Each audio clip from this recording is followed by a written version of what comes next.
이새의 줄기에서 한 싹이 나며 그 뿌리에서 한 가지가 나서 결실할 것이요 그의 위에 여호와의 영 곧 지혜와 총명의 영이요 모략과 재능의 영이요 지식과 여호와를 경외하는 영이 강림하시리니.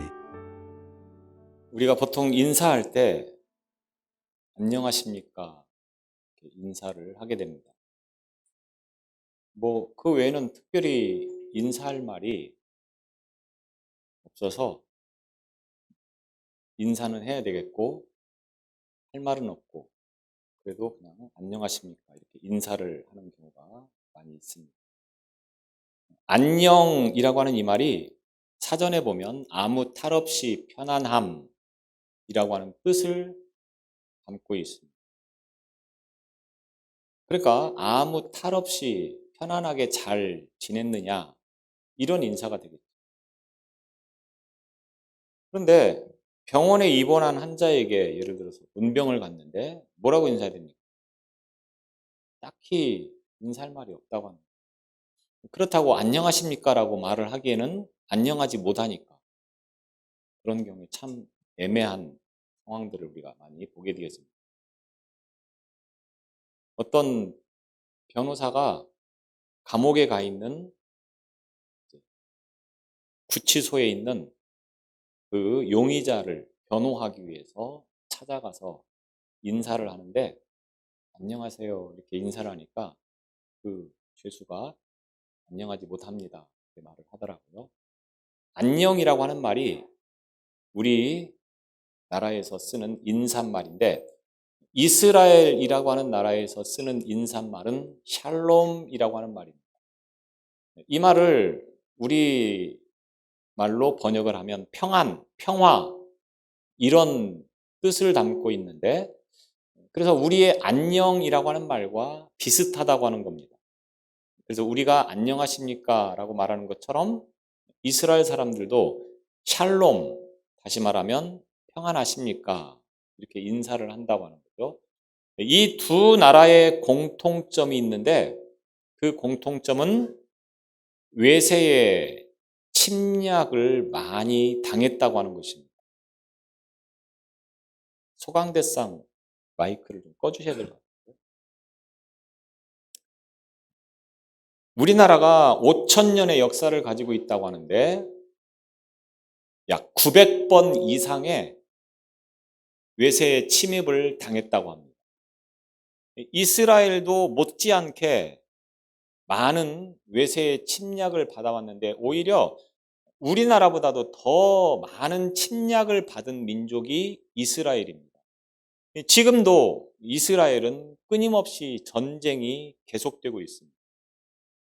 국가와 국가 간의 전쟁은 아닐지라도 그들 민족과 분쟁 어떤 그런 지역들끼리 서로 전쟁을 하면서 지금도 예루살렘 시내나 이런 데는 군인이 총을 메고 그 나라를 지금 순찰을 돌고 있는 그런 형국인 것을 보게 되어집니다.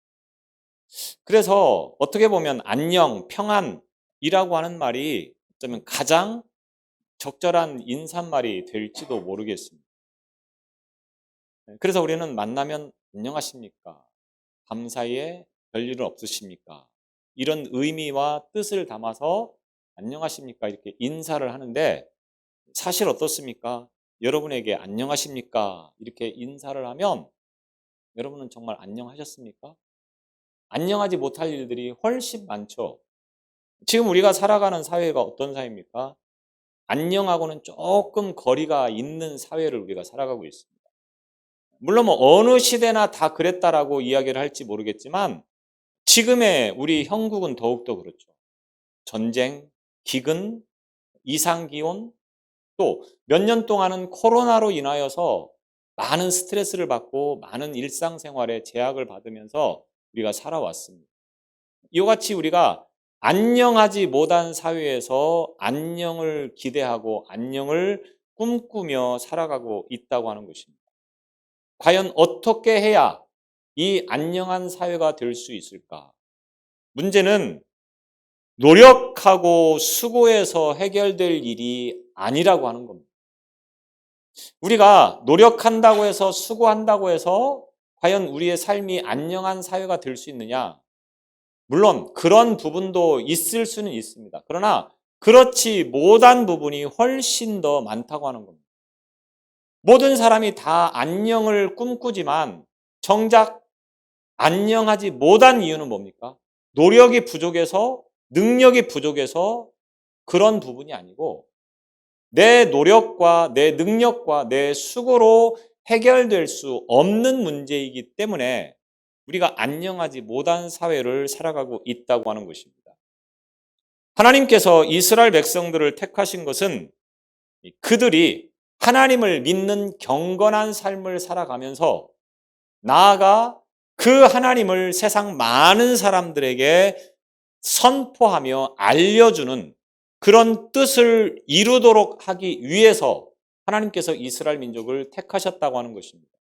그래서 아브라함이라고 하는 사람을 믿음의 조상으로 세워서 그 후손들에게 이 아브라함을 통하여서 복을 받는 민족이 되게 할 것이고 또 하나님께서 맡겨주신 일들을 감당할 수 있는 그 은혜를 허락하셨다라고 하는 것입니다. 그런데 이스라엘 백성들은 어떻습니까? 하나님께서 그들을 사랑하셔서 많은 복을 주시고 은혜를 주셔서 그들로 하여금 그 하나님을 세계 많은 사람들에게 보여주며 선포하며 전하도록 하셨는데 그건 그만두고라도 그들 스스로조차도 하나님의 뜻대로 말씀대로 살지 못하는 일들이 많았다라고 하는 겁니다. 불의한 것들과 죄악된 것들과 불법과 타협하며 우상을 숭배하고 하나님을 온전히 사랑하는 삶을 살지 못했다라고 하는 겁니다. 부모님들이 자식들을 키울 때는 물론 어떤 기대감이나 바라는 것이 있어서 그렇게 하지 않는 경우가 훨씬 더 많을 줄로 압니다. 그저 자식이 잘 커서 잘 살도록 하기 위해서 부모는 최선을 다해서 그 자녀를 키우는 일에 공을 들인다고 하는 거예요. 먹고 싶은 게 있어도 제대로 못 먹고 입고 싶은 것이 있어도 제대로 입지 못하고 그렇게 젊음을 바쳐서 자녀들을 잘 키워서 공부를 시키고 그리고 이제 성공하는 그런 자녀가 되기를 위해서 노력을 했었습니다. 그리고 정말로 자녀가 공부를 잘하고 그래서 훌륭한 아들이 되었습니다. 그래서 부모는 그런 자녀를 보면서 참 흐뭇하다, 기쁘다 이런 마음을 가지고 있을 거라고 하는 겁니다. 그러나 그 자녀를 향한 그 마음이 그 아들이 장가를 가는 순간부터 마누라만 챙기고 처갓집만 챙기면서 어릴 때 키워준 그 부모를 쳐다도 보지 않는다고 하면 그 부모의 심정은 어떻겠습니까? 그래, 뭐, 너만 잘 살면 되지. 이런 생각을 가지고 자녀를 보겠지만, 마음 한편으로는 서운한 감정이 있고, 배신감이 드는 마음이 전혀 없을 수는 없다고 하는 겁니다. 아무리 부모이고, 아무리 자녀의 관계이지만, 그래서 모든 것을 다 희생해서 자녀를 위해서 살았지만, 자녀가 그렇게 하면 어느 부모가 그런 자식을 보며 그래 너만 잘 살면 된다. 그러면서 서운한 감정도 배신감도 느끼지 않는 마음을 가지고 과연 살 수 있겠느냐고 하는 겁니다. 지금 이스라엘이 하나님 앞에서 이런 태도를 보이고 있다고 하는 것입니다. 이스라엘을 위해서 하나님께서 어떤 은혜를 베푸셨습니까? 그 은혜를 모르고 우상을 숭배하고 하나님을 떠나는 그런 삶을 살아가고 있다고 하는 것입니다. 그래서 그 하나님께서는 순간순간 선지자들을 보내서 그 이스라엘 민족에게 서운한 감정을 표현하면서 다시 하나님께로 돌아와야 된다. 이렇게 말씀을 하고 있습니다. 특별히 이사야 선지자를 통해서 하나님께서 이스라엘을 향한 하나님의 탄식의 말씀들을 여러 번 반복해서 보여주고 있습니다. 그래서 이사야 1장 3절에 보면 소는 그 임자를 알고 나귀는 그 구유를 알건만은 나의 백성은 깨닫지 못하는도다. 하나님께서 이스라엘 민족을 향한 마음이 어떤 마음이냐? 소도 주인을 알아보고 나귀도 그 자리가 어디에 있어야 될 것인가를 아는데 하나님의 백성인 이스라엘 민족은 소나 나귀보다도 못하다. 우리가 개만 또 못하다 이런 표현을 쓰는데 하나님께서 지금 이스라엘 민족을 향하여서 소나 나귀만 또 못하다 이렇게 지금 표현을 하고 있는 것입니다. 또 이사야 5장 2절에 보면 좋은 포도 맺기를 바랐더니 들포도만 맺었다. 이스라엘 민족으로 하여금 좋은 포도, 좋은 열매를 먹을 수 있는 열매를 맺을 수 있도록 기대했는데 그 이스라엘 민족은 들포도, 먹지 못할 포도만 잔뜩 맺었다. 하나님께서 이스라엘 민족을 향하여서 이렇게 서운한 감정, 배신감을 느끼는 감정을 표현하면서 그 자리에서 빨리 돌아오라. 이렇게 지금 외치고 있는 것입니다. 이스라엘 민족을 보면 지도자들은 하나님을 두려워하면서 공평과 의로움을 가지고 통치를 해야 되는데 자기들의 배만 불리는 일에 열심입니다. 온갖 부정과 불법을 통하여서 자신들의 부를 축적하는 일에만 힘을 쓰고 있다고 하는 겁니다. 연약한 자들을 돌보아주고 그들에게 힘이 되어줘야 되는데 오히려 그 연약한 자들을 이용해서 더 자기들의 세력을 키워나가는 그런 불합리한 모습들을 보인다고 하는 것입니다. 지도자가 그러니 백성들은 어떻겠습니까? 덩달아 타락할 수밖에 없는 체계가 되어져 버리고 마는 것입니다. 하나님께 예배를 드린다고 하고 제물을 드린다고는 하지만 좋은 것으로 가장 귀한 것으로 하나님 앞에 제물을 드리는 것이 아니고 쓸모없는 것, 쓸 수 없는 것들을 가지고 제물을 드리면서 나는 하나님 앞에 이렇게 제물을 드립니다. 하나님 앞에 예배를 드립니다. 이렇게 말을 하고 있다고 하는 것입니다. 그런 이스라엘을 향하여서 하나님께서 말씀하시기를 1장 18절에 보면 너희 죄가 주홍 같을지라도 눈과 같이 희어질 것이며 진홍같이 붉을지라도 양털같이 되리라. 이사야는 타락한 백성들에게 회개하는 것만이 살 길이고 계속해서 악을 행한다고 하면 하나님의 진노를 당할 수밖에 없다고 하는 것을 말씀하고 있는 것입니다. 하나님께서 다윗 왕조를 영원히 지켜주시겠다 분명하게 약속을 하셨습니다. 하나님의 약속이라고 하는 것을 그들이 모른다고 하면 모를까 수없이 경험을 해왔습니다. 어려울 때 그들을 지켜주셨고 힘들 때 그들의 문제를 해결해 주셨고 그들이 외로울 때 그들과 동행해 주신 하나님인 것을 수없이 보여주셨다고 하는 겁니다. 그런데 그 이스라엘이 하나님께서 약속을 하셨음에도 불구하고 하나님의 약속을 믿지 못하는 경우들을 많이 보게 되어집니다. 그 대표적인 예 가운데 하나가 이스라엘이 남과 북으로 분열되어진 시대에 북이스라엘이 하나님을 붙잡고 하나님의 약속을 믿고 나가야 되는데 그 하나님을 믿지 못하고 이웃 나라와 손을 잡고 자신들의 힘과 자신들의 노력과 자신들의 능력으로 세상을 살아보려고 오히려 남쪽 유다를 침략하여서 빼앗아 보겠다. 이런 욕심을 부리게 되었습니다. 결국 이런 일들이 화근이 되어서 하나님께서 북이스라엘을 아수르라고 하는 나라에 빼앗기게 하는 것입니다. 전쟁이 많이 일어나는데 이스라엘의 전쟁을 보면 단순히 한 나라가 힘이 있어서 힘없는 나라를 빼앗는 그런 차원이 아닙니다.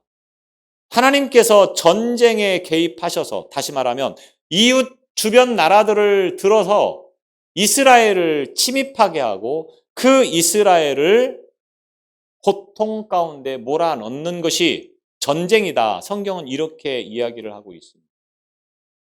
북이스라엘이 아수르에 패망한 것, 이것은 하나님께서 개입하셔서 그렇게 되어진 것입니다. 그런데 아수르가 하나님에 의해서 쓰임을 받아서 북이스라엘을 점령하고 주변 여러 나라들을 점령하는 과정에서 교만한 마음이 들게 되어집니다. 자기들이 힘이 있어서 그런 줄 알고, 자기들이 능력이 있어서 그런 줄 알고, 이번에는 남유다까지 넘보는 것입니다. 그래서 남쪽 유다가 지금 아수르로부터 침입을 당하면서 많은 어려움 가운데 있습니다. 그 상황에서 이사야 선지자가 등장을 해서 이스라엘 백성들에게 하나님의 말씀을 선포를 하고 있는 것입니다. 그래서 이사야 선지자는 이스라엘 민족에게 소망의 메시지를 주고자 지금 우리나라가 이렇게 힘들고 어려운 위기 가운데 있지만 하나님께서는 우리에게 구원자, 메시아를 보내주실 것이다.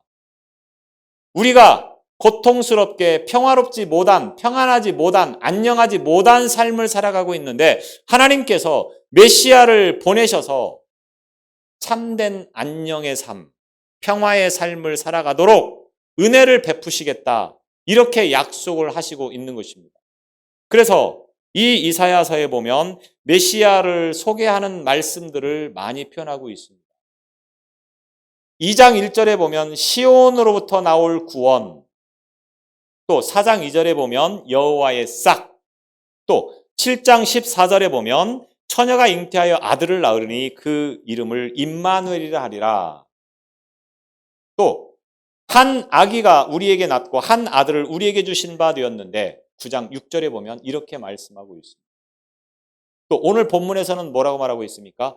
이새의 줄기에서 나올 한 싹이 나며, 모두가 다 메시아에 관한 말씀을 주고 있는 것입니다.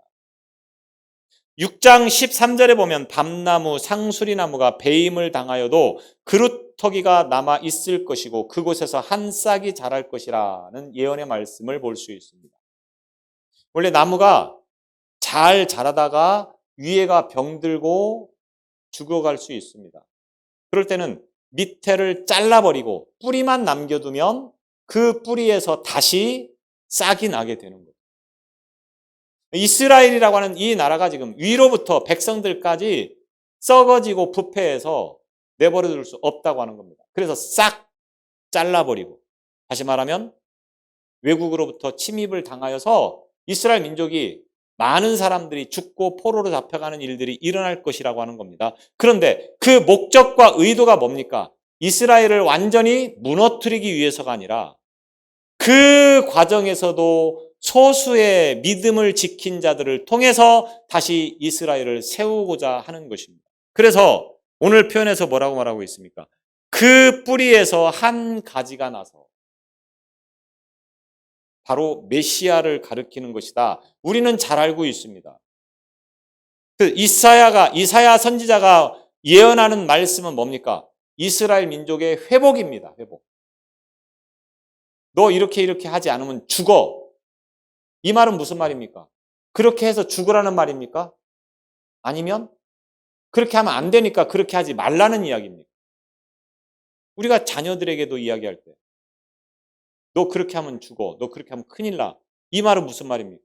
그렇게 해서 죽으라는 말입니까? 그렇게 해서 큰일 나라는 말입니까? 그렇게 하지 말라는 말 아니겠습니까? 이사야 선지자가 말하는 것은 무엇입니까? 하나님께서 지금 이 나라가 썩어지고 부패했기 때문에 심판하실 것이다. 그러니까 그 심판을 당하지 않으려면 어떻게 해야 되느냐? 회개하고 주님께 돌아와야 된다. 이것을 지금 말씀하려고 하는 거죠. 그래서 이사야 선지자는 회복에 대해서 말씀을 하는데 그 회복이 어떻게 이루어지느냐? 이미 사람의 능력과 사람의 힘과 사람의 방법으로는 회복시킬 수가 없다고 하는 겁니다. 서두에 말씀드렸듯이 사람이 세상에서 안녕한 삶을 살기 위해서는 노력하고 수고해야 될 부분도 있겠지만 우리의 노력과 수고로 안녕이 이루어지지 않는 것은 우리가 분명하게 인정을 해야 되지 않겠습니까?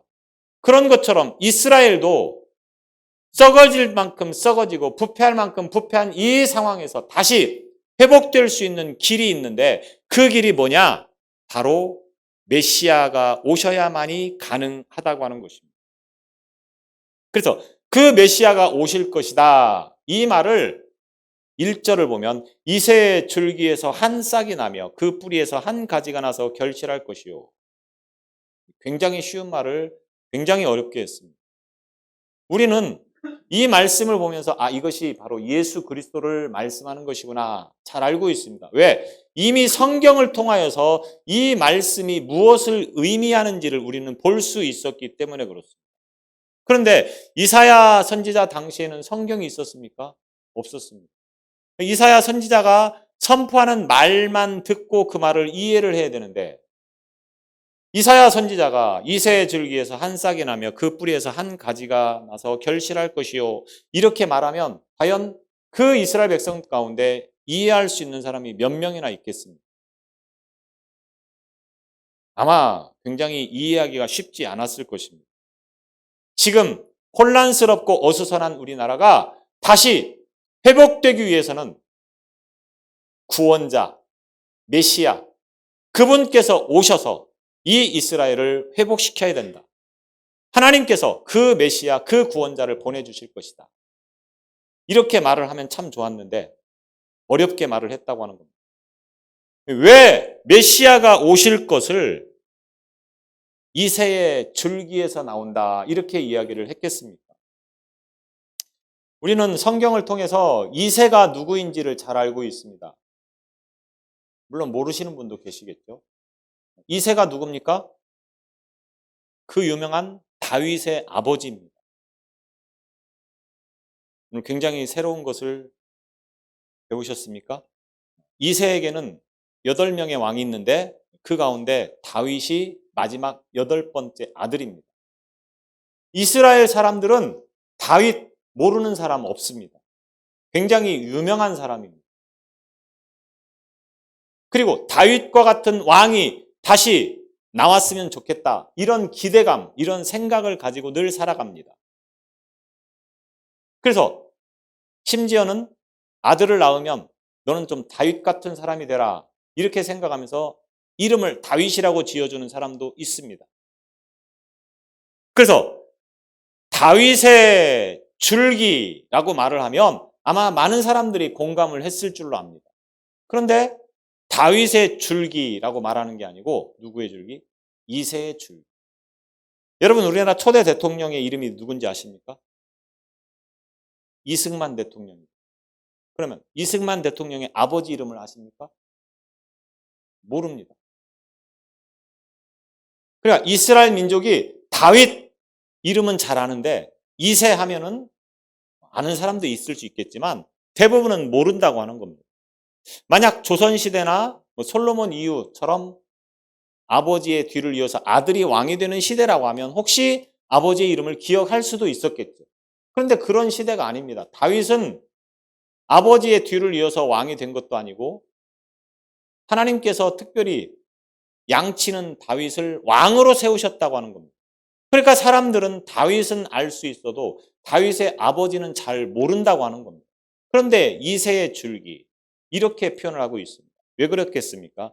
여러 가지 의미가 있는데 이새는 베들레헴이라고 하는 작은 마을에서 목동, 양을 치는 그런 삶을 살았던 매우 평범한 사람이었습니다. 평범한 가정, 뼈대 있는 가문도 아니었고 명문 가문도 아니었고 훌륭한 집안도 아니었습니다. 그냥 양치는 목자의 집안이었습니다. 무엇을 의미합니까? 메시아는 우리에게 오는 메시아는 이와 같이 평범한 가문에서 오시는 분이다. 뼈대 있는 가문, 훌륭한 가문이 아니고 그냥 평범한 가정에서 오실 것이다 하는 것을 의미해서 이새의 가정이다. 이렇게 이야기를 하고 있는 것입니다. 그럼 다윗의 가문이 어떻습니까? 다윗. 그 훌륭하고 위대한 다윗.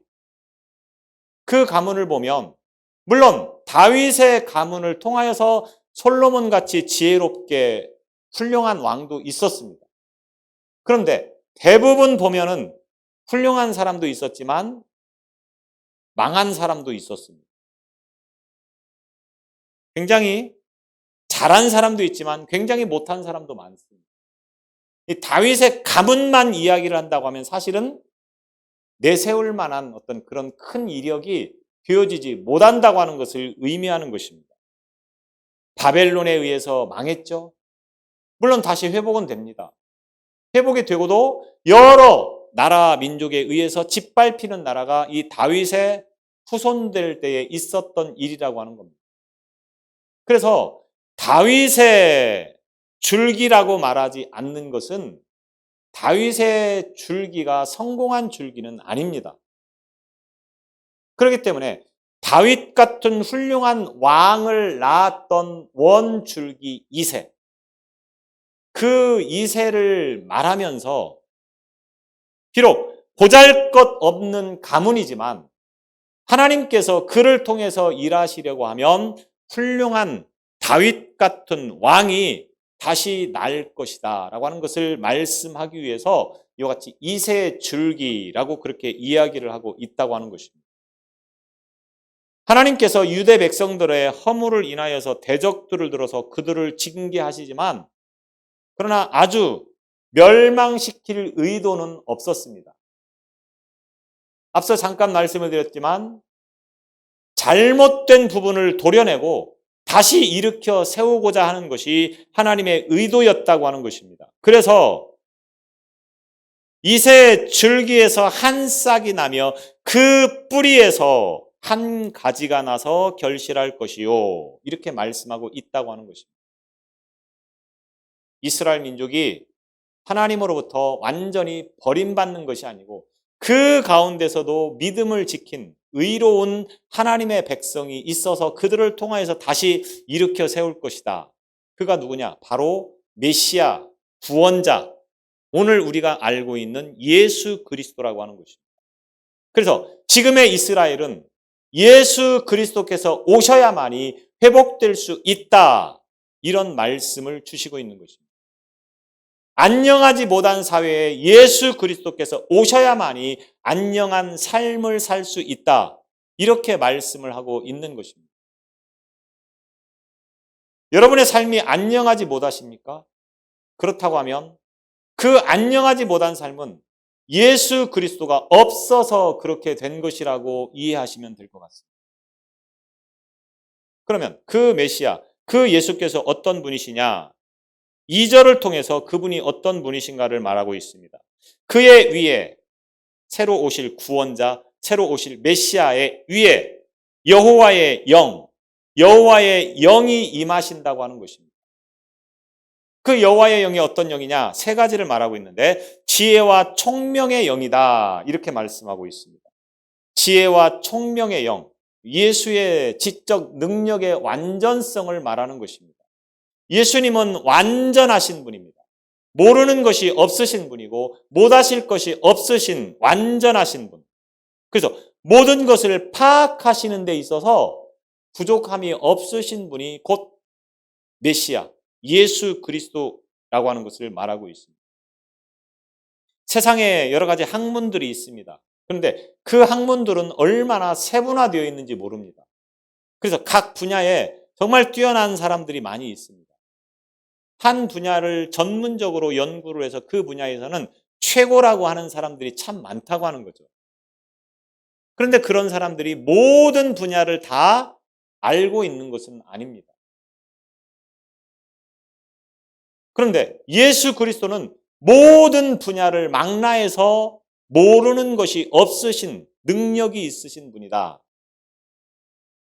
이 세상을 모르는 것이 없으시고 못하실 것이 없으신 그분이 오셔야만이 참된 평안, 참된 안녕이 주어진다고 하는 것을 말씀하려고 하는 것입니다.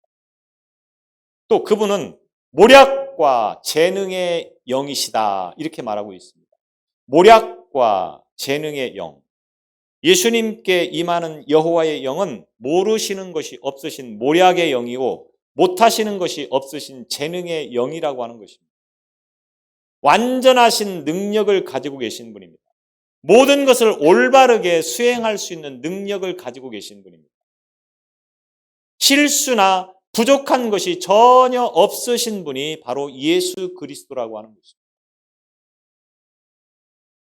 그 다음에 세 번째로는 지식과 여호와를 경외하는 영이다 이렇게 말합니다. 아버지이신 하나님을 알기 위해서는 바로 이 예수 그리스도를 통해서 가능하다고 하는 겁니다. 우리가 하나님을 알 수 있게 되는 것은 우리의 지능이 아닙니다. 우리의 지식이 아닙니다. 바로 예수께서 오셔서 하나님이 어떤 분이신가를 우리에게 알려주셨기 때문에 우리가 알 수 있게 되었다고 하는 것입니다. 바로 예수께서 바로 그런 분이시다. 지식과 여호와를 경외하는 영, 여호와가 하나님이 어떤 분이신가를 알게 하시고 그분을 왜 우리가 높여야 되는지를 알게 하신 분이 바로 예수 그리스도라고 하는 것을 말씀하고 있습니다. 그래서 이 여호와의 영은 부분적인 것이 아닙니다. 모든 것이 완전하신 분입니다. 전혀 흠과 티가 없으신 분입니다. 예수 그리스도를 믿고 순종하며 성령 안에서 살아간다고 하면 부족한 것이 없다고 하는 것을 의미하는 것이 되겠습니다. 로마서 8장 3절에 보면 율법이 육신으로 말미암아 연약하여 할 수 없는 그것을 하나님은 하시나니 곧 죄를 인하여 자기 아들을 죄 있는 육신의 모양으로 보내어 육신의 죄를 정하사 죄로 인하여서 죽을 수밖에 없는 우리를 위해서 바로 이 독생자 예수 그리스도를 보내주셔서 내 죄를 대신해서 죽으시게 했다고 하는 것을 말하는 거죠. 나를 위해서 예수님께서 죽으셨다. 이것을 알게 하시고 이것을 믿게 하신 분이 바로 메시아 예수 그리스도라고 하는 것을 말하는 것입니다.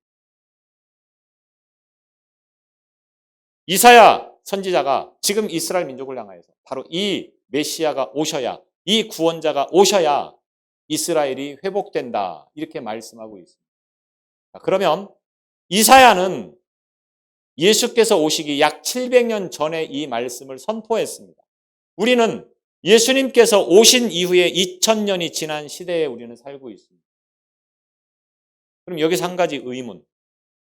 이사야 선지자가 그렇게 예언을 해서 예수께서 오셨는데 왜 그런 예수를 믿는 우리는 이렇게 이 모양 이 꼴입니까? 왜 안녕하지 못합니까? 이런 반문이 생기지 않습니까? 자, 예수님께서 오셨는데 문제는 그 예수님이 누구의 예수님이냐가 문제가 되는 겁니다. 여러분은 예수님께서 여러분의 예수님이신 것을 믿습니까?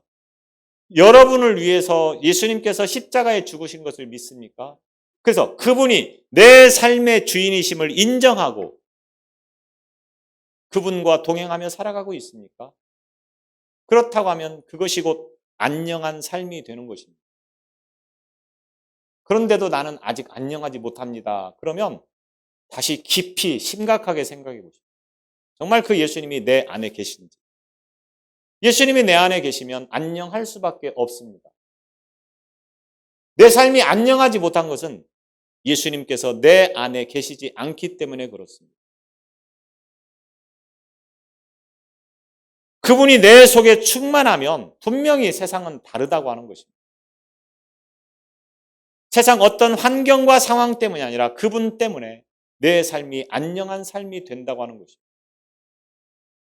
예수님께서 오셨지만 그분이 내 안에 계시지 않으면 나와 상관이 없는 예수님. 그래서 내 삶이 안녕할 수가 없다고 하는 거죠. 세상 일로 늘 불안과 염려와 공포 속에 살아갈 수밖에 없는 인생. 그 가운데서 참된 안녕을 소망하십니까? 예수님을 삶의 주인으로 모시기 바랍니다. 내 안에 예수로 충만케 채우시기를 바랍니다. 그런 삶만이 안녕한 삶, 평안한 삶이 된다고 하는 것입니다. 기도하시겠습니다. 한 치 앞도 내다볼 수 없는 세상 가운데 여러 가지 많은 일들로 염려하며 두려워할 수밖에 없는 인생들입니다. 그 가운데 참된 평안을 주시기 위하여 찾아오신 예수 그리스도를 내 삶의 주인으로 모시는 믿음을 더하여 주옵소서. 여러 가지 많은 환경 때문에 상황 때문에 위기 가운데 있는 이스라엘 민족을 향하여서 메시아가 오셔야만이 그 문제가 해결되어진다고 하는 이 말씀에서처럼 오늘 우리의 삶 속에서 메시아께서 예수께서 우리의 삶의 주인이 되어주시고 내 삶을 이끌어감을 인하여서 참된 평안을 이루어가는 삶이 되도록 인도하여 주옵소서. 예수님 이름으로 기도드리옵나이다.